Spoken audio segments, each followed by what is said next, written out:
So welcome to data science and machine learning course. Previous sessions पर हमने association rule को discuss किया और वहाँ पर हमने जाना कि एप्रोरी एल्गोरिथम क्या है, उसके बिहाइंड थ्योरी क्या मौजूद है, और फिर हमने उसको प्रैक्टिकली भी करके देखा कि एप्रोरी एल्गोरिथम पाइथन पे किस तरह से इंप्लीमेंट होता है। सेकेंड एल्गोरिथम है एसोसिएशन रूल के अंदर, जिसे हम कहते हैं इक्लेट algorithm.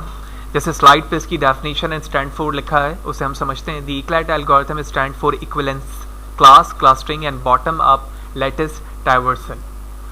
It is one of the popular method for association rule mining. It is a more efficient and scalable version of the a priori algorithm. In simple word, जो हमारे पास इक्लेट algorithm है वो a priori algorithm का ही एक scalable part है। यानी आप ये कह लें कि a priori algorithm को थोड़ा सा मजीद इन्हेंस किया गया है, उसे efficient बनाया गया है by the name of Eclat algorithm. अब देखते हैं कि एक्चुअली एप्रोरी एल्गोरिथम किस तरह से काम कर रहा था और इक्लेट एल्गोरिथम किस तरह से काम करेगा। While the Apriori algorithm work in a horizontal sense imitating the breadth first search of a graph, यानी जिस तरह से ब्रेथ फर्स्ट सर्च ग्राफ काम करता है डेटा स्ट्रक्चर की रिस्पेक्ट से, उसी तरह से हमारा एप्रोरी एल्गोरिथम काम करता है। जबकि the Eclat algorithm work in a vertical manner, ये वर्टिकल मैनर में काम करता है as like depth first search of a graph. The vertical approach of the Eclat algorithm makes it a faster algorithm than a priori algorithm। यानी सबसे पहले तो हमें इन दोनों ग्राफ के बारे में पता होना चाहिए कि actually Apriori algorithm breadth first search की तरह वर्क कैसे कर रहा होता है, और जो इक्लेट एल्गोरिथम है वो depth first search of a graph यानी किस तरह से काम करेगा। फिर फर्दर आगे ये भी बताया गया है कि एक्चुअली जो इक्लेट एल्गोरिथम है वो अपने इफिशिएंसी में फास्ट इसी वजह से कि उसके अप्रोच वर्टिकल मैनर में, यही वजह है कि वो एप्रोरी एल्गोरिथम से ज़्यादा फास्ट काम कर रहा है। लिहाजा अब हम समझते हैं कि एक्चुअली ब्रेथ फर्स्ट सर्च और डेप्थ फर्स्ट सर्च ग्राफ किस तरह से वर्किंग कर रहा होता है, और एक्चुअली यहाँ पर वर्टिकल या हॉरिजॉन्टल सेंस से क्या मुराद है। तो सबसे पहले तो हम चलते हैं अपने एप्रोरी एल्गोरिथम की तरफ। तो आप एप्रोरी एल्गोरिथम पे देख रहे हैं कि it's like a horizontal sense and breadth first search. तो ये ब्रेथ फर्स्ट सर्च का एक यहाँ पर ग्राफ प्लॉट है, और इस ग्राफ को अगर आप देखें बगौर तो यहाँ पर वर्टिकल हॉरिजॉन्टल वे में डेटा का फ्लो है। यानी फॉर एग्जांपल जिस तरह से ये ग्राफ वर्क करता है कि अगर इसे कोई भी नंबर सर्च करना होगा या किसी डेस्टिनेशन पे पहुंचना होगा तो वो हर एक नोड्स को क्या कर रहा है, हॉरिजॉन्टल मैनर पे क्या कर रहा है, उसे विजिट कर रहा है। यानी अगर ये इसका स्टार्टिंग नोड है तो इस नोड से अगर इसे आई पर आना है तो ये इसकी जो स्ट्रैटेजी है रीडिंग की वो इस बेस पर है, यानी वो अपने सब नोड के फर्स्ट पार्ट पर आएगा, फिर सेकंड पार्ट पर आएगा यानी अपने सब नोड के, फिर एक एक नोड के वो चाइल्ड को विजिटेड करता जा रहा है, और उसके बाद उसकी बारी इस गोल नोड पर आएगी जो इस वक्त हमने एग्जाम्पल के तौर पर देखी थी। हम इसकी कॉम्प्लेक्सिटी पर नहीं जा रहे हैं, ठीक है, वो डेटा स्ट्रक्चर का पार्ट है, हम सिर्फ इसके फ्लो को समझना चाह रहे हैं with respect to the definition के ब्रेथ फर्स्ट सर्च क्या है और वो किस तरह से वर्क करता है। तो इसी थ्योरी के बिहाइंड पर हमारा एप्रोरी एल्गोरिथम काम कर रहा था। जबकि हम इक्लेट एल्गोरिथम की बात करें तो इसकी वर्किंग जो है वर्टिकल मैनर में, तो आप यहाँ पर ये मैनर देख रहे हो तो इसकी वर्किंग जो है वो इस फॉर्म पर चल रही थी जिसको हम हॉरिजॉन्टल सेंस कह रहे हैं, बार बार ये क्या कर रहा है, हॉरिजॉन्टली फ्लो पे रह रहा है। जबकि डेप्थ फर्स्ट सर्च के अंदर हमारी जो वर्किंग है वो किस फॉर्म में, वर्टिकल मैनर पे। तो फॉर एग्जाम्पल इस वक्त जो हमारा गोल नोड है वो ये है, तो इस वक्त स्टार्टिंग नोड से हम वर्टिकली मैनर सबसे बॉटम पर आते हैं, उसके बाद हम उसके हर एक चाइल्ड पर जाएंगे, यानी कि जो पेरेंट से चाइल्ड का रिलेशन है, ये इसका चाइल्ड है, ए का चाइल्ड है, फिर उसके बाद हम इसके ई पर आएंगे और ई के बाद इसके चाइल्ड पर हम आई पर पहुंचेंगे जो इसका क्या है, डेजिग्नेशन है, यानी वो मंजिल है जहां पर इसे सर्च होकर पहुंचना था। तो आप रफली ही देख सकते हैं कि जब मैंने डेप्थ फर्स्ट सर्च लगाया इस मैनर पे यानी इस डेफिनेशन के रिस्पेक्ट पे, तो हमने मिनिमम नंबर ऑफ नोड्स को विजिट किया as compare to depth first search. तो यही वजह है जो डेफिनेशन पे बताया गया कि वर्टिकल मैनर की वजह से यानी डेप्थ फर्स्ट सर्च अप्रोच की वजह से ये फास्टर है एप्रोरी एल्गोरिथम से। अब इसकी वर्किंग स्ट्रेटेजी देखते हैं कि एक्चुअली वर्किंग स्ट्रेटेजी इसकी क्या है। The basic idea is use transactional ID set, जिसको हम टेड सेट्स कहते हैं, यानी जो हमारे पास डेटा सेट है जब उसको हम ट्रांजैक्शन आईडी के तौर पे इस्तेमाल करते हैं। तो intersections to the compute the support value of a candidate and avoiding the generation of subset which don't exit in a prefix tree. यहाँ पर जो इक्लेट एल्गोरिथम के अंदर नंबर ऑफ पैरामीटर हैं एज कम्पेयर टू एप्रोरी के अंदर हम 3 parameter इस्तेमाल कर रहे थे, जहाँ पर हमने सपोर्ट देखा था, इसी तरह से कॉन्फिडेंस देखा था, और उसके बाद उसकी वैल्यू स्ट्रेंथ देखी थी कि लिफ्ट वैल्यू क्या है। जबकि इस एल्गोरिथम पे सिर्फ और सिर्फ हम एक पैरामीटर को इस्तेमाल करते हैं, वो है सपोर्ट। ठीक है, यही वजह है, उसकी वजह से जो उसके सबसेट बन रहे हैं जो कि प्रीफिक्स यानी उसके ट्री में फर्दर आने वाले हैं, वो खुद ब खुद क्या हो जाते हैं, एग्जिट हो जाते हैं। ये बात हमें अपकमिंग स्लाइड पर और बेहतर तरीके से समझ में आएगी। In the first call of the function all single item are used along with their trade set, यानी पहले नोड्स पर जब मैं बात करूंगा सिंगल आइटम पे, तो उसके साथ जितने भी उससे रिलेटेड आइटम्स होंगे वो उसके पार्ट बन जाएंगे। Then the function is called recursively, and in each recursive call, each item trade set pair in verified and combined with other item trade set pair. This process is continue until no candidate item trade set pair can be combined. यानी एक एक pairing के साथ हम हर एक variable या product को देखेंगे उस वक्त तक जब तक हमारे पास जो ट्रेड सेट यानी डेटा सेट है उसमें कॉम्बिनेशन ऑफ पेयरिंग खत्म ना हो जाए। तो इसमें जो 3 स्टेप्स हैं हमारे पास, इन 3 स्टेप्स को हम फॉलो करते हुए स्ट्रैटेजी डिफाइन कर रहे होते हैं। सबसे पहले हमें अपने मॉडल के अंदर मिनिमम सपोर्ट लेना होता है।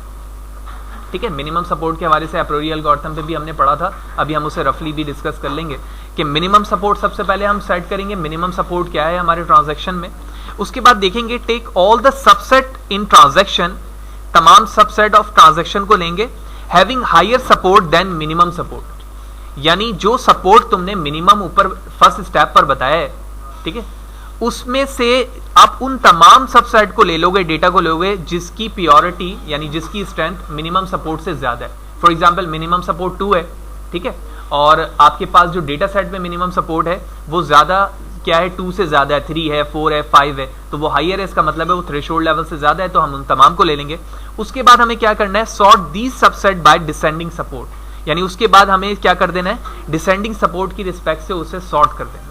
ये उसके कुछ स्टेप्स थे। सबसे पहले हम सपोर्ट को समझ लेते हैं, जैसे एप्रोरी एल्गोरिथम में भी समझा। सपोर्ट पे हमने एप्रोरी एल्गोरिथम पे तफसीलन पढ़ा था कि ये एक पॉपुलैरिटी है आपके डिफॉल्ट वैल्यू की, जिसके जरिए से आप ये देखना चाहते हो कि एक्चुअली किसी भी प्रोडक्ट में यानी कंप्लीट नंबर ऑफ ट्रांजैक्शन पे किसी एक वैल्यू यानी एक वेरिएबल की तुम क्या मालूम करना चाह रहे हो, सपोर्ट, कि टोटल नंबर ऑफ ट्रांजैक्शन में इसकी स्ट्रेंथ क्या है, इसकी पावर क्या है। तो फॉर एग्जाम्पल एक वेरिएबल है या एक प्रोडक्ट है जिसका नाम ए है, और ए की ट्रांजैक्शन जो है 2000 ट्रांजैक्शंस में 200 दफा हुई है। ठीक है, यानी ए प्रोडक्ट डिफरेंट कॉम्बिनेशन के साथ मार्केट में सेल आउट हुआ है सुपरमार्केट में, और उन नंबर्स ऑफ ट्रांजैक्शन की क्वांटिटी 200 है, टोटल नंबर ऑफ ट्रांजैक्शन 200। तो जब मैंने इनको वैल्यूज को डिवाइड किया तो मैं कह सकता हूं कि इस ट्रांजैक्शन डेटा सेट में प्रोडक्ट ए की जो स्ट्रेंथ है यानी इन टर्म ऑफ वेरिएबल या in term of the association rule support 10% है, इसको हम सपोर्ट कहते हैं, और इसी सपोर्ट पैरामीटर पे हमारा इक्लेट एल्गोरिथम बेस करता है। अब हम इसे देखते हैं कि एक्चुअली सपोर्ट की डेफिनेशन भी हमने एक दफा समझ ली और हमने स्ट्रैटेजी भी देख ली कि एक्चुअली हम किस तरह से 3 स्ट्रैटेजी पे ये काम करेंगे। तो अब हम छोटी सी एग्जांपल से इसे डिस्कस करते हैं कि एक्चुअली काम हो कैसे रहा है। तो सबसे पहले हमारे पास एक डेटा सेट है, आप देख रहे हो, तो ये कंप्लीट एक डेटा सेट है जिसमें 9 नंबर ऑफ ट्रांजैक्शन मौजूद है। ठीक है, और इस 9 नंबर ऑफ ट्रांजैक्शन पर bread, butter, milk, Coke and jam की ट्रांजैक्शन मौजूद है। 1 इस बात को शो कर रहा है कि जिस शख्स ने भी ये प्रोडक्ट खरीदा है वो इसने लिया है, जबकि ये प्रोडक्ट इसने नहीं लिया है। ठीक है, ये प्रोडक्ट इसने नहीं खरीदा है, और 1 रिप्रेजेंट कर रहा है कि इसने प्रोडक्ट खरीदा है। तो आपको याद होगा सबसे पहले हमने क्या कहा था स्टेप नंबर 1 पे कि हम सबसे पहले डिसाइड करेंगे कि हमारे ट्रांजैक्शन आईडी में मिनिमम सपोर्ट क्या है, यानी आप कितने प्रोडक्ट की पेयरिंग चाह रहे हैं। ठीक है, तो सबसे पहले मैंने कहा कि भाई प्रोडक्ट की सबसे पहले जो हम चाह रहे हैं पेयरिंग वो 2 फॉर्म पर चाह रहे हैं, लेकिन इस वक्त मैंने के की वैल्यू 1 रखी। के की वैल्यू 1 से मुराद ये है कि पेयरिंग इंडिविजुअल वैल्यू की बताओ, यानी ब्रेड किस किस ट्रांजैक्शन में बिके हैं वो बताओ, कोक किन किन ट्रांजैक्शन में बिके हैं वो बताओ, जैम किन किन पे बिके हैं वो बताओ। तो यही वजह है के की वैल्यू यहाँ पर 1 है। तो ब्रेड पर बताया गया है कि ये किस किस ट्रांजैक्शन पर सेल आउट हुई है, यानी यहाँ हुई है, यहाँ हुई है, यहाँ पर हुई है, इसी तरह इधर और इधर। तो तमाम के जो ट्रांजैक्शन नंबर्स हैं वो यहाँ पर लिखकर रिप्रेजेंट किए गए। इसी तरह बटर के लिए भी मैंने यही काम किया, मिल्क के लिए भी यही काम किया, कोक के लिए भी किया और जैम के लिए किया। तो ये के की वैल्यू 1 के लिए काम हो गया हमारा। अब हम के की वैल्यू को इंक्रीज करते हैं और वैल्यू 2 कर देते हैं। तो अब मैं क्या करूंगा, जो ब्रेड हमारा पहला प्रोडक्ट है जिसके नंबर ऑफ ट्रांजैक्शन अगर आप देखो 246 है। ठीक है, और अब इस मिनिमम सपोर्ट के रिस्पेक्ट से मैं ब्रेड की कॉम्बिनेशन सपोर्ट वैल्यू बढ़ा रहा हूं, वो के की वैल्यू 1 से क्या कर रहा हूं, 2 कर रहा हूं। तो अब आप पेयरिंग हो रही है ब्रेड के साथ बटर, ब्रेड के साथ मिल्क, ब्रेड के साथ कोक, जैम। ठीक है, जब ये चारों के कॉम्बिनेशन हो गए के रिस्पेक्ट से, फिर इसी तरह बटर के साथ मिल्क, बटर के साथ कोक, बटर के साथ जैम, और इसी तरह मिल्क के साथ जैम। तो ये तमाम प्रोडक्ट की के की वैल्यू 2 के रिस्पेक्ट से कॉम्बिनेशन हो गया कि भाई इनके दरमियान क्या एसोसिएशन रूल है, और उन तमाम की आईडीज लिख दी मैंने ट्रांजैक्शन की। ये वो ट्रांजैक्शन आईडी है जिनके अंदर ये दोनों प्रोडक्ट एक साल मार्केट में क्या हुए हैं, सेल आउट हुए हैं। अब मैं के की वैल्यू इंक्रीज करता हूं 3 एंड सिमिलरली 4, यानी 4 ऐसे प्रोडक्ट हैं जो एक ही दफा सेल आउट हुए हैं। फिर इसी तरह मैंने के की वैल्यू जब 3 की थी तो वहां पर मैंने ये देख लिया था कि 3 प्रोडक्ट किस तरह से आउट हो रहे थे। यानी हमने के की वैल्यू 1 के लिए भी देखा, 2 के लिए भी देखा, 3 के लिए भी देखा और 4 के लिए देखा। लेकिन क्वेश्चन के स्टार्ट पर हमने क्या कहा था कि जो हमारा बेस करता है वो सबसे पहले किस पे करता है, सेट अ मिनिमम सपोर्ट पे, कि भाई आप सपोर्ट वैल्यू अपने ट्रांजैक्शन पर चाहते क्या हो, यानी आप जो पेयरिंग करना चाह रहे हो एसोसिएशन रूल की वो किस पे करना चाह रहे हो। तो हमने क्या दिया था 2, तो 2 से आगे जितने भी होंगे वो सारे ही उसके अंदर आ जाएंगे। जैसे कि यहां पर बताया गया कि higher support then minimum support, तो सारे हायर हैं, लेकिन आपको पेयरिंग एक मैक्सिमम क्वांटिटी पे रखनी होती है ताकि आप पेयरिंग जान सके, ठीक है। यानी मैं 3 को भी ले सकता हूं, 4 को भी ले सकता हूं, लेकिन अभी हमने प्रॉब्लम पे देखा कि हमारे पास सबसे ज्यादा जो क्वांटिटी और सही एसोसिएशन रूल बन रहा है वो के की वैल्यू 2 पे बन रहा है एज कंपेयर टू 3 एंड 4। 3 पे कोई प्रोडक्ट की इतनी खास क्वांटिटी नहीं, ओनली 2 है, जबकि 4 में तो सिर्फ 1 है। लिहाजा इस सपोर्ट के मुताबिक we stop at K equal to 4 because there are no more item trade set pair to combine, यानी के 4 के बाद हमारे पास कोई ऐसे आइटम नहीं है जहां पर हम 4 से ज्यादा चीजों को कंबाइन कर सकें, यानी के की वैल्यू 5 पर हम कोई भी डेटा कंबाइन नहीं कर पा रहे। Since minimum support equal to 2, अगर हमारे पास सपोर्ट वैल्यू 2 है कंडीशन के मुताबिक, तो हम वे कंक्लूड करेंगे कि जो वैल्यूज पेयरिंग हमारे पास के की वैल्यू 2 पर आई थी, यानी ये जो के की वैल्यू 2 है, तो ये हमारा वो फाइनल एसोसिएशन रूल हो जाएगा according to the algorithm rule of Eclat, कि जब जब हमारे पास ब्रेड बिक रहा है उसके बाद कॉम्बिनेशन पर हमारे पास क्या आ रहा है, बटर आ रहा है। जैसे आप देख रहे हो आइटम बाउट और रिकमेंडेड प्रोडक्ट, तो उस एल्गोरिथम के बिहाफ पर अब मैं सजेशन दे सकता हूं सुपरमार्केट को इक्लेट के एल्गोरिथम पे कि जब जब ब्रेड बिकेगा तो आपके लिए ये तमाम कॉम्बिनेशन हो सकते हैं। इसी तरह जब जब बटर सेल आउट होगी मार्केट में तो ये वो कॉम्बिनेशन है जो हमारे इस डेटा सेट के मुताबिक हो सकती हैं। इसके अलावा मिल्क एंड बटर के साथ जो कॉम्बिनेशन बना, यानी 2 नंबर ऑफ वेरिएबल्स के साथ जो तीसरी वैल्यू बनेगी वो किसकी बनेगी, मिल्क की, और इसी तरह तीसरी वैल्यू एक और क्या बन सकती है, जैम की। तो ये वो बिहाइंड थ्योरी थी हमारी इक्लेट एल्गोरिथम पर, जहां पर हमने सिर्फ सपोर्ट वैल्यू के बिहाफ पर तमाम चीजों को रिजॉल्व किया एक ट्रेड सेट यानी डमी डेटा सेट पर, और वहां पर हमने के की वैल्यू के जरिए से अखज़ किया कि एक्चुअली जब सपोर्ट वैल्यू हमारे पास 2 होगी, यानी अगर अकॉर्डिंग टू द कंडीशन अगर सिर्फ तुमने सपोर्ट वैल्यू 2 रखी है, तो ये वो हमारा फाइनल रिकमेंडेशन लिस्ट है एसोसिएशन का जो हम एक सुपरमार्केट के ऑनर को दे सकते हैं ताकि वो इसके मुताबिक काम कर सके। किसी भी एल्गोरिथम के अंदर ये यहाँ पर मैंने इसी चीज को कंपेयर करके दिखाया हुआ है कि आप देख रहे हो कि के की वैल्यू 2 के अंदर वही चीज है और उसी को यहाँ पर ट्रेड सेट को क्या कर दिया है, रिकमेंडेशन पे काउंट कर दिया है। यानी अगर मैं टी की वैल्यू 1, 4, 8 और इसी तरह 9 की पेयरिंग करूं तो वो कुछ और बना रहे हैं। इसी तरह मिल्क के साथ ब्रेड का जो कॉम्बिनेशन है उसी को यहाँ पर रिप्रेजेंट किया गया।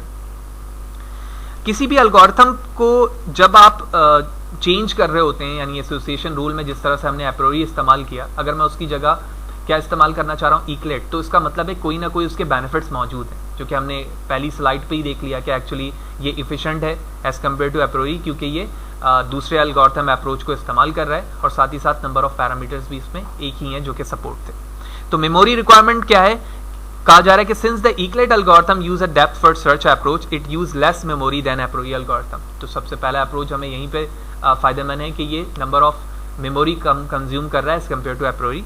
स्पीड की बात करें तो ये टिपिकली फास्ट है एप्रोरी एल्गोरिथम से, और इसी तरह नंबर ऑफ कंप्यूटेशंस यानी जो कंप्यूटेशनल पावर है वो इसमें कम रिक्वायर्ड है एज कम्पेयर टू एप्रोरी एल्गोरिथम। तो इस तरह से हमने एप्रोरी एल्गोरिथम को समझा कि एक्चुअली इक्लेट एल्गोरिथम को समझा, और साथ ही साथ हमने कंपेयर भी किया कि एक्चुअली ये किस तरह से इक्लेट और एप्रोरी में आपस में डिफरेंशिएट होते हैं और इसकी बिहाइंड वर्किंग क्या है। अब हम नेक्स्ट सेशन पे चलते हैं और उसके बाद देखते हैं कि उसी डेटा सेट पर हम इक्लेट एल्गोरिथम को किस तरह से अप्लाई कर सकते हैं जिसपे हमने एप्रोरी एल्गोरिथम को रिप्रेजेंट किया था।